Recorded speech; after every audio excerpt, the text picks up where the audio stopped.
Russell, this is the MP for Colchester, and thank you for joining us. All season we've been running with a fan of the game, and at half-time we've been running through. Just asking you, the last season at Low Road, how you've enjoyed it. We'll start off saying, what do you think of the first half of Colchester playing today? Well, I'm glad the second half of the first half livened up a bit. The first 15 minutes were pretty dire, weren't they? But I think they've got stuck in there. I'm a bit worried about one or two of their players up front. I'm talking about the Coventry players. I think the referees allowed them to get away with one or two niggles, which I think a good referee would have spotted by now and stopped.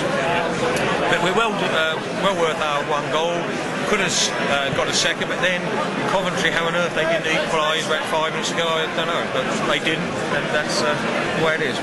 Coventry just seems to lack a bit of the desire to want to go and stay up at the moment, where Colchester, looking like they're playing with some freedom that they've not had with their worries of going down. Now they're down, it looks like they've got their weight off their shoulders a little, and possibly are just some fine at the moment. Well, it's been an interesting season for Colchester. We started off the season better than we started last season, and then for about the middle half, we were awful, and that's what's happened. We were almost a pub quiz. If we'd have gone down in bottom place, which we may still do, if Bristol City went up in first place, having the first time in more than 100 years of Football League history that the top side has scored fewer goals than the bottom side. So Bristol City have fallen away, and we're getting better. So that pub quiz question may never happen now. Hopefully we don't finish bottom either, Bob. That'd be nice. We can't fault the forwards. The forwards have been banging away the goals. Not that many fewer than last year, actually. But I'm afraid the defence has not been as good as last year.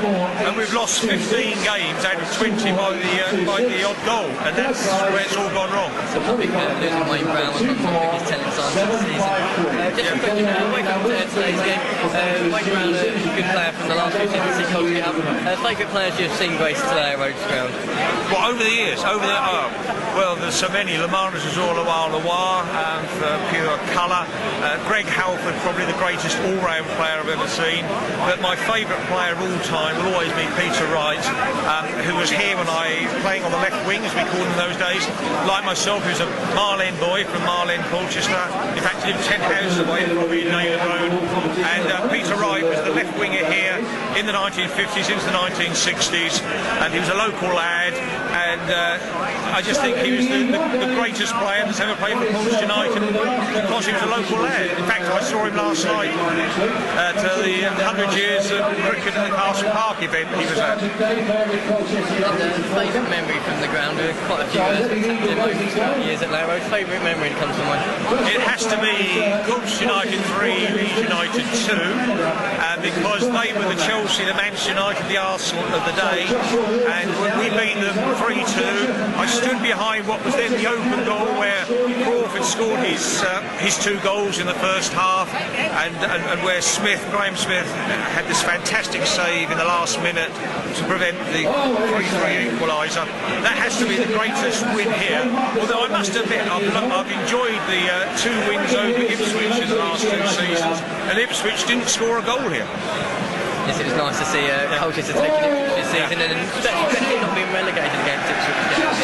You just mentioned that you stood in what is now the clock end for the Leeds game, and you're now on the far side. Whereabouts are you stood in the ground, and where you are at the moment? Well, over the years, at different times, I've stood in different parts of the ground. I remember when you didn't have segregation of fans. I stood at the Layer Road end. I was at the Layer Road end when we drew 2-2 with Arsenal in 1958 in the FA Cup, where we were 2-0 down against the top team in the old First Division. 10 minutes to go, and we pulled back with Langman and Evans making it 2-2. I've stood behind the open end many years, particularly in the year that we went up from the conference as the double champions, winning the FA Trophy at Wembley as well. I've stood over on the corner there.